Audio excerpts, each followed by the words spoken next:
The World War I, this war, to say flowery, is called a world war. Frankly, it was just a gang of thugs fighting each other for territory, and even fighting over others' territories. The war was fought between two main alliances. The first alliance included England, France, and Russia. The opposing alliance was led by Germany and included their ally, the Austro-Hungarian Empire. Italy joined in this war also. There were three main conflicts in World War I: the German-French conflict, the Russian-Austrian conflict, and the British-German conflict. Let's look at each issue. The first major conflict was between Germany and France. During the time of the First Revolution, Germany was still fragmented. A powerful force known as Prussia emerged and unified the German Confederation.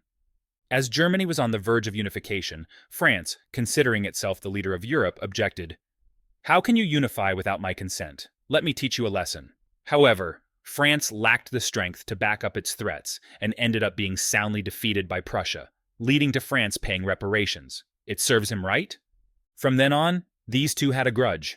In this battle, France paid Germany 5 billion francs, which is not a small amount that greatly damaged their vitality. Fortunately, it didn't harm their nation's foundation because France still had many colonies to draw resources from. The Germans had more advantages, but were also slightly afraid, as thinking that given enough time, the French might eventually retaliate. They thought, "No, I fear his revenge. I need to find two allies." They considered Russia and the Austro-Hungarian Empire. Initially, Germany and Russia had no grudges and formed a strong, happy alliance. As for the Austro-Hungarian Empire, they were both German-speaking nations, so there was no debate. Germany thought that if they united with Austria and Russia, then France is nothing if compared with all of Europe. However, no longer later, Germany's two allies started fighting each other over the Balkans island, known as Europe's gunpowder keg. As surrounded by powerful nations, Austro-Hungarian Empire above, Russia to the left, Greece below, and to the right was Ottoman Turkey. Among these countries, any nation that wants to become stronger will have to annex the other first. The Ottoman Empire previously conquered it, but it declined, leading to the region splitting into many small countries.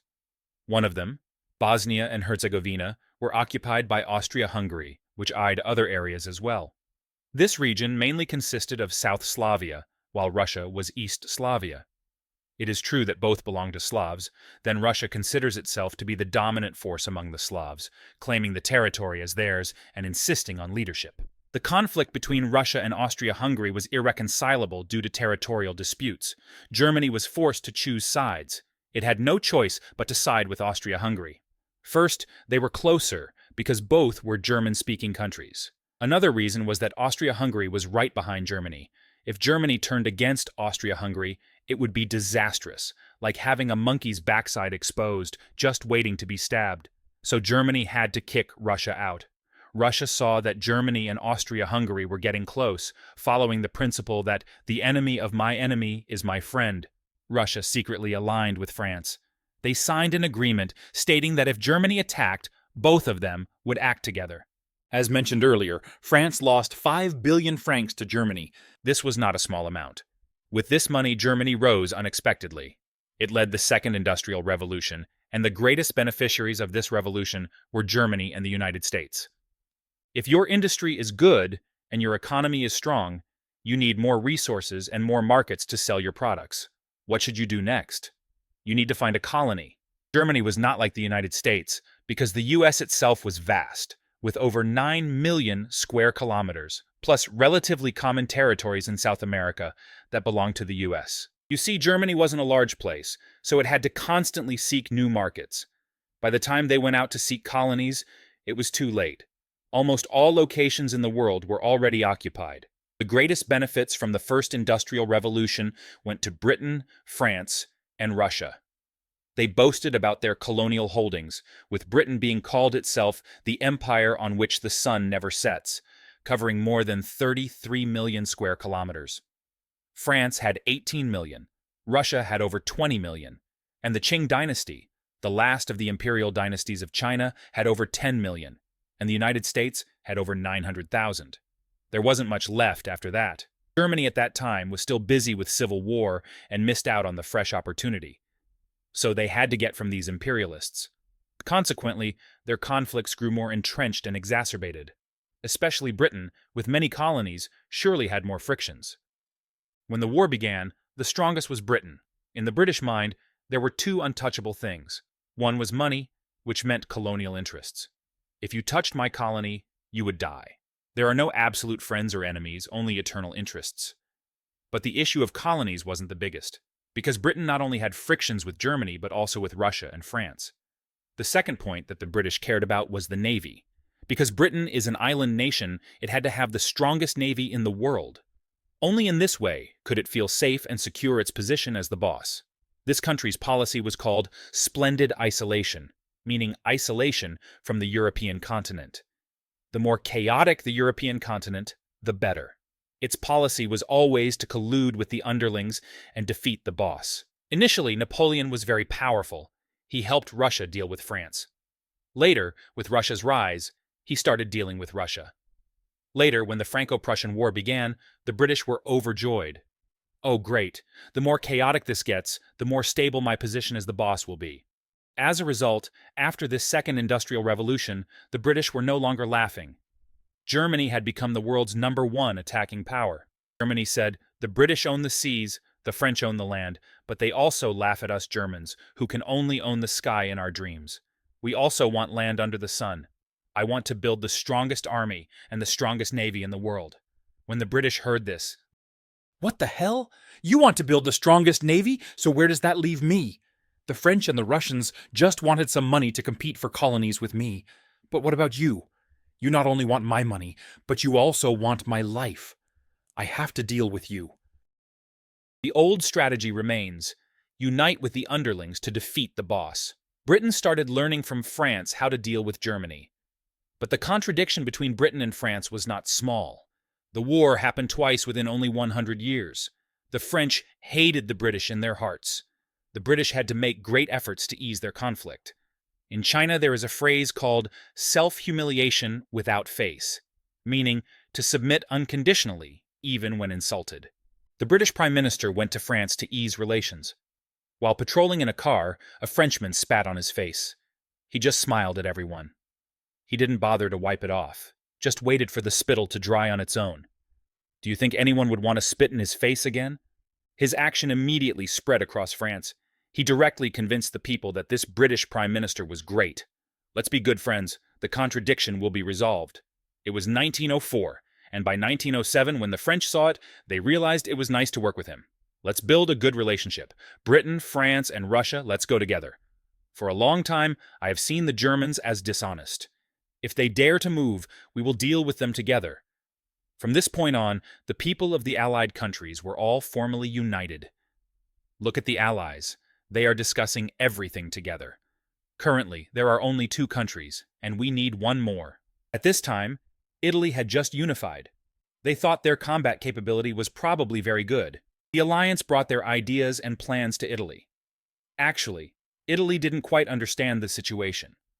Although it had some conflicts with France, its main conflict was with the Austro-Hungarian Empire.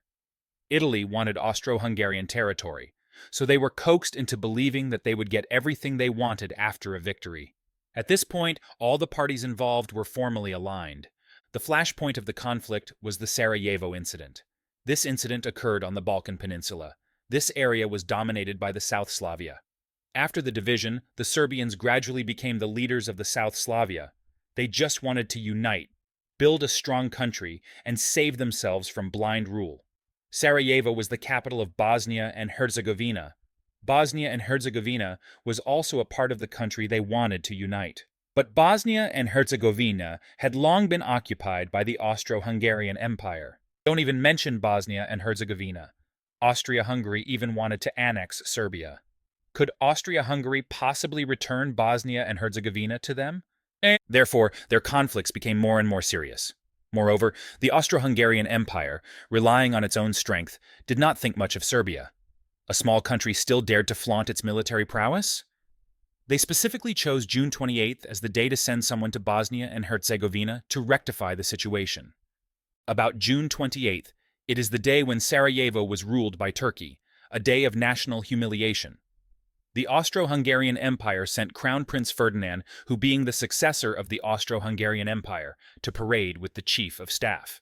To prevent Ferdinand's reforms, an assassination team was formed. Serbia was now very tense. Bang, bang, bang, bang. The Crown Prince and his wife were both dead. In an instant, everything was out of hand.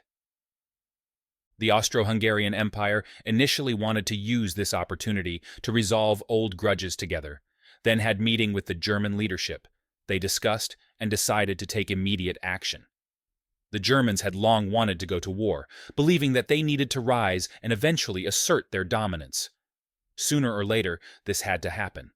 Because in 1917, Russia and France were both preparing to expand their armies. By then, the military expansion plan would be complete. At that time, it might not be easy to fight. The two began to declare war on Russia. Then the Allies also began to discuss.